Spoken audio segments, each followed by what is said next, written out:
काय दुर्दैव आहे शेतकऱ्याचं. कृषी मंत्रीच रमी खेळताना मीटिंग करतंय आणि काल विधानसभेत त्यांनी कर्जमाफीच्या बाबतीत समिती निगडित केली.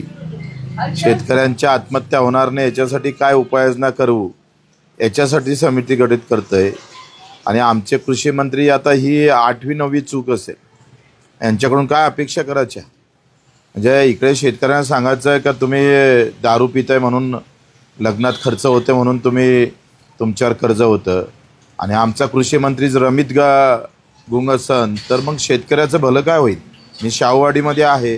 प्रचंड जनावरांचा त्रास आहे, प्रचंड नुकसान आहे आणि कर्जबाजारीच्यामुळं प्रचंड आम्ही पाहतोय का पुरा शेतकरी संकटात आलेला आहे. अशा वेळेस अधिक जास्त टेक्निकली गोष्टी न करता सरळ कर्जमाफी करून मग उपाययोजना करा ना. आता पहिले गरज आहे तो सलाईनवर लागला आहे, ICUमध्ये आहे. ICUमध्ये पेशंट असताना त्याला आता तातडीच्या औषध उपचाराची गरज आहे आणि तुम्ही सांगताय का नाही आता आम्ही उपाययोजना शोधू आणि मग पाहिलं तर कर्जमाफीकडे जाऊ. तर जेथपर्यंत कर्जमाफीची घोषणा होत नाही, तारीख निश्चित होत नाही, तोपर्यंत आंदोलन चालू राहील आणि 24 तारीख पुऱ्या महाराष्ट्रामध्ये प्रचंड ताकदीनं चक्काजाम होईल.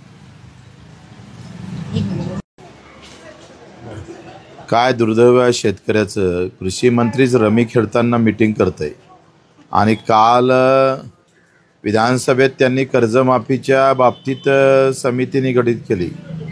शेतकऱ्यांच्या आत्महत्या होणार नाही याच्यासाठी काय उपाययोजना करू याच्यासाठी समिती गठीत करतंय. आणि आमचे कृषी मंत्री आता ही 8वी 9वी चूक असेल. यांच्याकडून काय अपेक्षा करायच्या? म्हणजे इकडे शेतकऱ्यांना सांगायचं आहे का तुम्ही दारू पिताय म्हणून लग्नात खर्च होते म्हणून तुमच्यावर कर्ज होतं आणि आमचा कृषी मंत्रीच रमीत गुंग असन तर मग शेतकऱ्याचं भलं काय होईल? मी शाहूवाडीमध्ये आहे. प्रचंड जनावरांचा त्रास आहे, प्रचंड नुकसान आहे आणि कर्जबाजारीच्यामुळं प्रचंड आम्ही पाहतोय का पुरा शेतकरी संकटात आलेला आहे.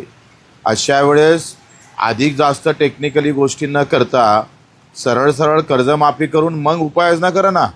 आता पहिले गरज आहे तो सलाईनवर लागला आहे, ICUमध्ये आहे.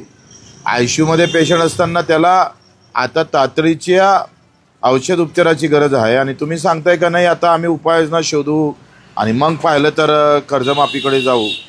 तर जेथपर्यंत कर्जमाफीची घोषणा होत नाही, तारीख निश्चित होत नाही, तोपर्यंत आंदोलन चालू राहील आणि 24 तारीख पुऱ्या महाराष्ट्रामध्ये प्रचंड ताकदीनं चक्काजाम होईल.